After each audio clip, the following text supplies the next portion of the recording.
The EU has proved yet again how out of touch it is with its attempt to blackmail the UK over Northern Ireland, a pro-Brexit campaigner has said. And Jane Addai, director of Get Britain Out, has warned Brexit Minister Lord David Frost any further compromises risk killing off Brexit entirely, instead urging Boris Johnson to pull the plug and walk away.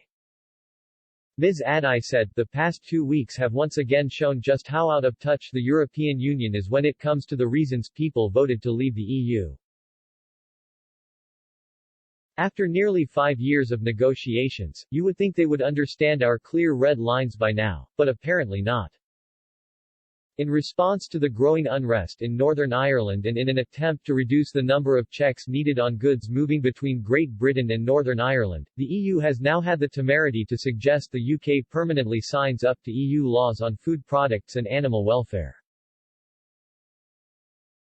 In other words, abandon being independent from the EU. However, even for this princely sum, the EU will only drop the majority of checks, but not all of them.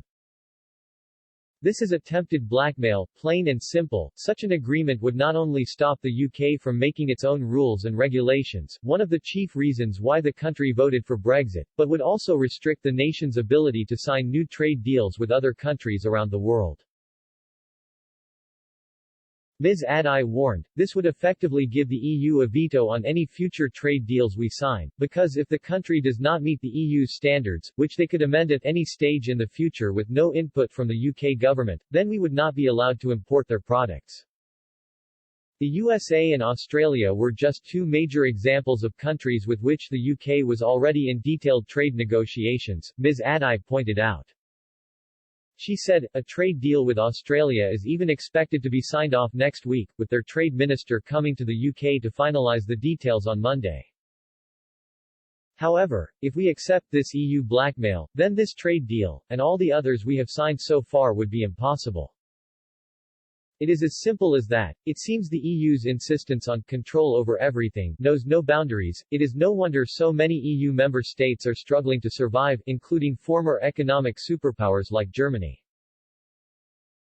Referring to Lord Frost's meeting with EU Commission Vice President, Maros Sefcovic in Brussels yesterday, Ms. Addai said, "As I see it, unless the EU is willing to totally restart negotiations on the Northern Ireland Protocol and fix the critical issues at its core, then we are wasting our time. More amendments, or tweaks, will not fix the problems we are experiencing, and the EU's suggested compromises would kill off Brexit entirely." I would also remind everyone, the European Parliament has still not yet ratified the new UK-EU Trade and Cooperation Agreement which was agreed at the end of last year, and it does not look like they will do so for a number of weeks, if ever. Looking to the future, Ms. Addai continued, now is the time for us to reject these broken agreements and walk away on World Trade Organization terms. The Prime Minister must take these threats seriously instead of hiding behind his ministers and traipsing around the country taking part in photo opportunities in the lead-up to the local elections. A statement issued by the European Commission spokesman after last night's talks said, the Vice President reiterated the EU's commitment to the protocol, which is the only way to protect the Good Friday, Belfast, Agreement and to preserve peace and stability, while avoiding a hard border on the island of Ireland and maintaining the integrity of the EU single market. Only joint solutions, agreed in the joint bodies established by the withdrawal agreement, can provide the stability and predictability that is needed in Northern Ireland. The EU's legal action against the UK for unilaterally extending a series of grace periods in the protocol, intended to ease its implementation, would continue for as long as necessary, the Commission warned.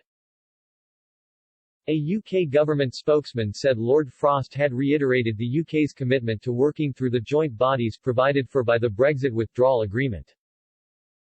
The spokesman added, he underlined that any solutions had to be consistent with the overriding commitment to respecting the Belfast Good Friday Agreement in all its dimensions and to ensuring minimum disruption of everyday lives in Northern Ireland.